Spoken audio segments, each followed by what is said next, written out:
Se kur është i lindur ai, kur kam shkuar në studim në Beograd, kur jam takuar me nonën e tij, fatkeqësisht kohët e fundit nuk po jepet rëndësi korrespondentit. Tash për shembull, titulli një informate është këtë tjetër nga përmbajtja, sepse po jetojmë në kohën e gazetarisë së klikimeve. Unë jam gardian i profesionit, se ja kam kushtuar tërë jetën atij. Unë kam mujtë të mbaroj me politikë, kam pasur oferta. Unë në Beograd kam mujtë me shkruaj edhe tekste që kanë mujtë me kallë zjarrin. Po them unë ndonjëherë po më vjen turp me thonë se jam gazetar. Zoti Musliu, jeni ndër profilet e njohura edhe në Serbi për shkak përvojës edhe punës që keni bërë gjatë atje. Sa herë keni po lajme që juve ju bojnë tafërt me presidentin serb? A keni vret shumë lajme, a keni po, çush e keni lexuar këto lajme? Po kjo është forma e gazetarisë së sotme, trillime, shpifje, dezinformata, sepse po punohet për klikime. Dhe kur nuk i marrin 2 burime apo 3 burime, që është rregull kryesore e çdo gazetarie, dhe e dyta është një problem tjetër shumë i madh në shoqëritë ballkanike, se gazetarët dhe njerëz tjerë merren me jetën private dhe me privatësinë e dikujt tjetër. Privatësia e çdo kujt është e garantuar me të gjitha normat ndërkombëtare dhe me ligjet vendore. Pra nuk ka fare të bëj raportet e mia me te apo të atje me mu, sepse njerëzve s'ju intereson fakti që e kam prezantuar disa herë në media, se kur është i lindur ai, kur kam shkuar në studim në Beograd, kur jam takuar me nonën e tij, ato nuk i marrin parasysh, mirë po qëllimi është që me fitu klikim më tepër dhe me përhap dezinformata, me etiketu dikenin, duke mos e vrarë kokën fare se çfarë pasojë mund t'i sjellësh atij personi apo familjes tij. Unë kam hesh shumë kohë, nuk kam dashur me ndërmarr kur fan masë tjetër, mirë po kohët e fundit, 2 vjet e fundit vetë kam ngrihet disa padi dhe besoj se së shpejti do dalim në gjyq për ta vërtetuar, jo vetëm këtë, po edhe një dezinformat tjetër që është shumë edhe më e rëndë, se gjuajnë kam qenë bashkëpunëtor i shërbimit sekret serb UDBA. Këtë e thonë shqiptarët, kurse serbët e thonë se kam qenë bashkëpunëtor i sigurimit angles, shtetëror angles, dhe shef dhe zyrtari i lartë apo oficiri i lartë i sigurimit të Shqipërisë. Këto janë ato narracionet që përdoren të dy anët. Edhe pse respektin në popullatën kosovare dhe serbë në Serbi e kam bukur të lartë se kanë çmuar punën time këtu dhe atje. Vetë presidenti serb ka deklaruar që 15% e popullit i besojnë të lloj deklarata, këto lajme që janë shpërnda. Apo mendon që populli kur shpesh dezinformata të tilla fillon edhe i beson? Shqo, për arsye se sot nuk është sot hera parë këtu në këto hapësira që dezinformata apo shpifja besohet. Shpifja, unë bile dje parë e kam publikuar në Facebook se si Rena e mashtroi të vërtetën, se si Rena e mashtroi të vërtetën. Pra, këtu Rena kalon, e vërteta nuk kalon, e vërteta është e dhimbshme, e vërteta e zbulon realitetin e duhur, dhe realitetin e duhur askush nuk e pranon, se është i dhimbshëm. Prandaj njerëzit jetojnë në Rena, jetojnë në iluzione, edhe pse jetën e Rena është shumë e shkurtë, Rena, e thotë edhe populli, ka kohë të shkurta, një ditë zbulohet. Mirë po shkaku i aty në Renave, të Renës në përgjithësi, apo në këtë rast shpifjeve dhe dezinformatave, dikush pagun një çmim. Po të kishte ligj në këto hapësira, unë me siguri do të isha sot milioner. Për 13 vjet sa me akuzojnë apo shkruajnë për mua njerëzit. Do të isha milioner. Se do të isha fitues në çdo procedurë gjyqësor. Aty është pa dilemë, s'ka dilemë aty. Mirë po me këtë po merren edhe njerëz e nivelit lartë siç ka ndodhur rasti me shefin e kabinetit të presidentit të Kosovës vitin e kaluar. Pra këto janë çmendurina të njerëzve, njerëz që nuk mundën me ju hakmarr dikujt tjetër, atëherë nëpërmes tesh mundohen me ju hakmarr personit në fjalë. Në Kosovë prodhohen shumë lajme për ngjarjet në Serbi. Por ka pak, për mos me thonë fare, korrespondent. Sa është me rëndësi mediat me pas gazetarin në vend ngjarje atje me raportu nga vendi, se sa me i marrë dhe me i përkthy lajme që publikohen në Serbi. Po kthehem pak më rapa, korrespondenti është burimi kryesor i informatave për një medium. Kryesori është. Mund për shembull redaksia të merr lajmin nga agjencia e lajmeve, që më të shpejta e që mbulojnë rrjetin më të madh. Mirë po, gazeta apo mediumi duhet ta verifikojë atë lajm. Nëse ka korrespondentin e vet në atë qendër atje, në atë shtet, në atë republik, atëherë korrespondenti e verifikon se a është e vërtetë ajo dhe lajmi mund të më shkue. Ose korrespondenti vetë punon atë. Pra, korrespondenti është alfa dhe omega e çdo redaksie për informata nga vendi ku gjendet. Qoftë korrespondent lokal, qoftë rajonal, apo qoftë jashtë shteti shtetëror. Unë kam pas fatin kam punuar 38 vjet si gazetar dhe nuk më ka ndodhur një herë që informatat e mia të jenë të dyshimta, apo të jenë të trillume, apo të jenë të mos kanë një efekt pozitiv. Domethënë, gjitha informatat, lajmet edhe informatat, përgjithsisht sepse unë kam punuar atë për raporte, duke filluar prej sportit, muzikës e deri tek lajmet ose informatat nga kuvenet e Serbisë Jugosllavisë, nga Komiteti Qendror, nga organizatat e tjera. Domethënë, të gjitha këto se korrespondenti është sy dhe veshë e vendit ku jeton. S'ka, ai 24 orë duhet të qenë truni i tij të punoj. Fatkeqësisht, kohët e fundit nuk po jepet rëndësi korrespondentit. Nuk po jepet rëndësi dhe edhe nivelin lokal që i kanë, nuk i kanë nivelit të duhur korrespondentët. Mendojnë se në atë formë, tonë përdorin shumë fjalë pa nevojë, shumë fjali pa nevojë përdorin, nuk kanë burime të sakta, tonë, dhe tregojnë një formë të primitivizmit. Primitivizmit për tregojnë edhe gazetarët tjerë, ai për përdorin fjalë të tjera më të butë, mungesë të kulturës të komunikimit. Secili gazetar i drejtohet bërbiseduesit me ti. Kjo nuk është e tolerueshme. Po ta kesh edhe vëlla, duhet t'i drejtosh me ju, sepse duhet të krijosh distancën para publikut, distanca jote. Ti mush me temën e shkosh në kafe, të bësh mohabet, mirë po distanca duhet të ekzistojë. Unë në kuadër të librit që po përgatis për gazetarin, po përgatis edhe një broshur tjetër për punën e korrespondentit të veçantë. Se mendoj se korrespondenti është që të thash alfa dhe omega dhe sy dhe veshët e një redaksie, çfarë do të qoftë ajo. A dëmtohet informacioni gjatë përkthimit? Sa ka rrezik pastaj mu keq kuptu, mu keq interpretu? Tash e marrim lajmin dhe informacionin. Lajmi është dihet çka është. Lajmi është një ngjarje e shkurtë. Lajmi është një informat e shkurtë. Me dy rreshte, me tre rreshte që i ka ato përmbajtje vetë 5 pyetje. 5 pyetje apo 6 pyetje çon që duhet ta ketë përgjigjen gjithë ato 5 pyetje çato dy rreshta. Dhe në kuadër të lajmit, ajo paralajmërimi i lajmit është shumë rëndësishme se lidh që çon, ndryshe apo kapaku, dikush do të kreu, dikush kapaku.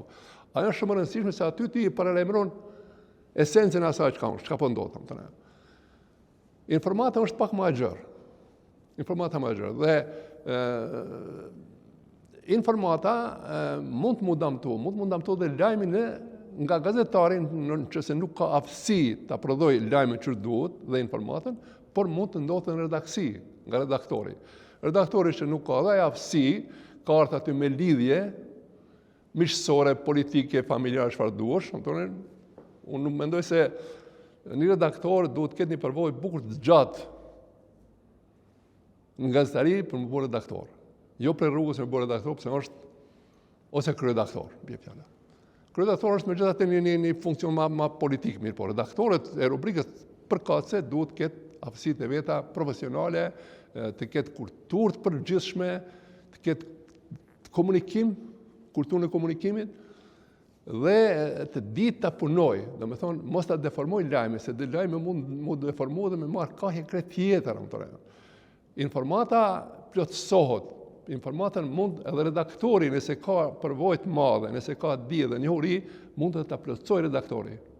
Po jo ta deformoj, ta plotësoj, ta rregulloj çfarë duhet, sepse tek lajmi ose tek informata e shkurtë nuk del poshtë emri i gazetarit. Po shkon vetëm si informat që i ka bërë redaksia. A në raportet, apo tekstet tjera, del emri gazetari dhe gazetari është ai përgjegjës. Dhe redaktori duhet prapë të ketë një komunikim me autorin e tekstit. Se diçka që nuk është në rregull. Do më thonë një komunikim për me pasë si me dalë teksti ma cilësor, ma i kapshëm, ma lexueshëm. Lajmi duhet të jetë shumë i thjeshtë, me fjalë shumë të qarta, shumë koncis, shumë i saktë. Pra, këtu është problemi kryesor, se nëse lajmi nuk është që duhet, atëherë gjithçka shkon prapsht. A keni vret keq raportim, të cilat kanë mujt me sjell edhe tensionin ndëretnike? Po, ka raportime të tilla, ka tendencioze, ose të porositura, fatkeqësisht. Se të gazetari zguzon me pranu porosin e tekstit, porosin e raportit, jo. Gazetari është ai atje që i sheh ngjarjen. Është dëshmitar, siç quhet ndryshe, okular. Mos të mune pjesëmarrësi aty në ngjarjeve. Mirë, po aty është ajo. Pra, kemi pas raste në vitin 2004. Kur televizioni Kosovës atëre raporton për atë rastin në Mitrovic Çabra atje, edhe kur filloi lufta, fatkeqësisht. Shiqo, kjo është mungesa e informatave. Dhe ajo e përsërit disa herë. Ju për këtë keni raportin OSB, se keni raport shumë gjatë, 60 faqe e keni ndokun. Dhe duhet jetë e shembull për gazetarët, shembull për gazetarët se si. Keni raste tjera mediat serbe si raportojnë për ngjarjen në Kosovë. Në mënyrë shumë tendencioze, lajme bombastike, sidomos tash për shembull titulli një informator është këtë tjetër nga përmbajtja, sepse po jetojmë në kohën e gazetarisë e klikimeve. Dhe ati si intereson fare cilësia, si intereson fare autoriteti i tij apo i gazetës, po intereson klikimi, sa klikimi do të merr, sa po lexohet.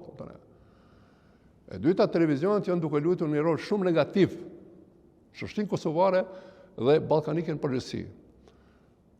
Me debate politike merren njerëz që nuk kanë kurrë njohurie ose nuk kanë lidhje. Po më shumë keq që disa kolegë të mi gazetar kanë rënë në kurthën e pronarëve të mediave apo në kurthën e redaktorëve apo tjerëve dhe pe degradojnë profesionin e vet. Gazetari ose jo vetëm gazetari, por çdo kur s'mund me qenë analist. Mas parë nuk e din shkon fjala analist. Dhe kush mund të merret me analiza? Analiza nga gazetari kanë filluar të merren kohët e fundit apo disa vite fundit kanë merret amerikanë, anglez, ku amerikanët kanë futur në universitet. E kanë lëndën nga analizat që i bën. Përndryshe përpara analizat janë bën në financa, në ushtri, polici. Nuk ka analiza tjera. Në politikë, në gazetari ke komentin e ke vështrimin. Koment dhe vështrimit. Për analizë duhet kishti informata burimore. Pa informata burimore s'mund të bësh analizë. Jo, unë mendoj ashtu. Ose duhet ashtu. Pra, dhe po ndodh tek ne që populli ka filluar të gërditet prej analistëve, që unë i kam thënë pa analist, edhe janë shumë kritik ndaj tyre, disa edhe në me thonë drejtën, mirë po mos më intereson për atë se unë e ruaj profesionin. Unë e ruaj vetëm për ruaj profesionin. Unë jam gardian i profesionit. Se ja kam kushtuar tërë jetën atij. Unë kam mujtë marrë me politikë, kam pasur oferta, por nuk kam dash me tratu profesionin me cilët janë përcaktuar qysh në rini. Kush sipas jush mendoni që është mbështetësi më i madh i informacioneve që nxisin përqarje, urrëtie ndëretnike? Po fatkeqësisht ashtu kisha merithur me politikën, përgjithësi. Sepse politika është fushë veprimtaria e cila vendos për fatin tonë, për fatin e njeriut, për paqen ose luftën, për varfërinë ose mirëqenien, për zhvillimin ose mos zhvillimin, për kulturën ose primitivizmin. Pra, gjithçka është mbushur me politikë. Është e vërtetë se ekonomia është baza e çdo shoqërie, Mirë, por nuk ke ti ekonomi pa politikë të mirë fillt. Nuk ke. Po shumë kush pe harron se për çdo shoqëri kultura është elementi kryesor. Kurrizi çdo shoqërie kultura. me kulturë janë të lidhura. Kultura politike, kultura ekonomike, kultura sociale, kultura arsimore, kultura shëndetësore, kultura familjare. Domethënë, kultura fillon është sistem i tjetuarit kultura dhe këtu si kushtohet kujdes kulturës fare. Pra, politika është ajo që po nxit raporte të tilla dhe po ndikon në përçarjen, në polarizimin, në përplasjen, në urrëtitjen mes njerëzve dhe mes kombeve në hapësirën ballkanike. Politika. Politika është ajo që në vend se me shtrit dorën e pajtimit me gjithë problemet, ata i trashin problemet. Po flas me fjalën popullore i trashin, i smadojnë, i rrisin, i ngrenë deri në shpërthim. Pra, mirë po, problemi jo këtu se janë disa gazetarë që shkaku i papësive të veta janë zhak apo në shërbim të politikës e tillë. Sikur që i këta tjerët që janë kundra në formën më të keqe, kundër diçkaje duke përdor fjalor ma rrugaqërie, fjalor të nivelit më të ulët, që unë se majnë mend tam tonë jo. Jam shoqëruar me gazetarë gjithë botës, mirë po kur s'kam pas rastin që në këtë formë gazetarët më shpreh për politikon apo për shok, për kolegë, për dikën tjetër. Kështu nuk mushti dikën me çujt me epitete që janë të papranueshme. Nuk mushti me i thonë dikuj se je bashkëpunëtor i Serbisë, pse ka mendim tjetër. Nuk mushti me i thonë ti je po të pagu Rusia aty, pse ka mendim tjetër. Mirë po, ai që e ka mendimin tjetër, ai duhet ta ketë argumentin për atë mendim, për atë që shkruam, po flas në këtë rast. Nuk mush me thoni gazetarët unë në Kosovë të ty po të paguën filon pisteku. Nuk e di. Unë e di se nuk ka gazetari të pavarur. Kjo është një term i rrejshëm. Gazeteria pavarur, jo, gazetari profesionale. Pavarur, juve ju paguën redaksia juaj. Nuk jeni pavarur, jeni pavarur për redaksisë. Ju jeni pavarur vetëm në punën e juaj nëse bëni se duhet punën. Qose nuk ju përzihet redaktori ose politika redaktuese nuk ju përzihet në punën e juaj me thonë se ti punoje punën bazë të rregullave, normave, parimeve dhe kodit etik. Tjetër jo. Por ndryshe varësia materiale te gazetarët është shumë e rëndësishme. Dikur kjo nuk ka qenë, sepse shteti është kujdes. Është kujdes shteti, ata kanë qenë shërbim të shtetit, po flas në sistemin e partijak. Mirë po, unë kur s'kam qenë gazetar i dirigjuar. Kur s'kam qenë gazetar partijak, kuptimin e dirigjimit. Po jo, kam shkruar unë komente edhe veshtrime shumë kritike ku mbate për Partinë Komuniste vitet e 80-ta, që më botun rilindje, e mos flas më ne edhe për media tjera. Në fund, zoti Musliu, cila kishme qenë, si me thonë, edhe këshill për shkak përvojës të madhe që ujën për mediat në raportimet ndëretnike në përgjithësi, po, çka do të me pas parasysh mediat, gazetarët kur raportojnë për çështjet që janë ndihshme edhe ndëretnike? Raportuesi gjithmonë në funksion të vërtetës dhe të opinionit. Dëgjuesit, lexuesit, shikuesit. Ai duhet ta di kuj po drejtohet. Unë në Beograd kam mujt me shkruar edhe tekste që kanë mujt me kallë zjarrin. Po jo, unë kam të me qenë urë, mes kombeve, mes popujve, mes kompsive, apo qysh, etnive ndryshme. E jo me qenë zjarë, me qenë mbjell i urrëtitjes, mbjell i shkatrimit, apo i luftës mes veti. Jo. Nuk duhet gazetat i hulumtën pikat e zezën raportet drejtnike. Jo, kurse si. Por mos t'i heshtin ato. Por t'i japin përparësi atyre që i lidh njerëzit më tepër. E njerëz i lidh jeta, sepse secili njeri, pavarësisht nacionalitetin e vet, etninë e vet, besimin fetar, ai do me jetu mirë, edhe ai, edhe familja e tij, edhe të gjithë në paqe, në harmoni, zhvillim. Dhe këtu me vu theksin me vu të mirëqenja, të drejtët e njeriut. Nëse është ai me numër më i vogël, çka ka dallim prej meje? Çfarë dallim ka prej meje? Mos e ka truni më të vogël? Unë me pas edhe fëmiju jem të rujnë ma të vogël. Apeloj, vërtet, apeloj, sa është ai apeli im, me rëndësi s'ka lidhje, apeloj që mos të merren me gjëra që i përçajnë, që shkaktojnë nxisin luftë, urrëtitje në mes popujve dhe njerëzve. Ne jemi këto hapësira dhe këtu kemi jetuar, na nuk kemi shku me jetuar në Alaska atje, apo diku tjetër, po këtu do të jetojmë. Dhe kurrën e kurrës, pavarësisht nga armiqësitë që i kemi na me Serbinë sot, kurrën e kurrës ne nuk mund të kemi më miq ata që janë shumë larg atje, se që i kemi këta afër këtu me cilë kemi jetuar me shekuj tonë. Luftat janë bërë, luftat kryen, mas luftave fillon jeta normale. Këtu po zgjat tepër shumë, 26 vjet pas luftës, raportet po keqësohen. Bisedimet nuk kanë dhënë efekt për arsye se janë vendosur mbi nar të gabueshëm. Jo normalizimi i marrëdhënieve, po vendosja e raporteve, se ti nuk ke raporte mas pari. Kur s'ke raporte, si mund të normalizosh diçka që s'e ke? Pra aty është problemi. Dhe zvarritja atyre dhe zvarritja çdo zgjidhje politike neve po na kushton çdo aspekt, edhe ekonomik, edhe kulturor, edhe arsimor, edhe shëndetësor, dhe që është më e keqja, Kosova po zbrazët.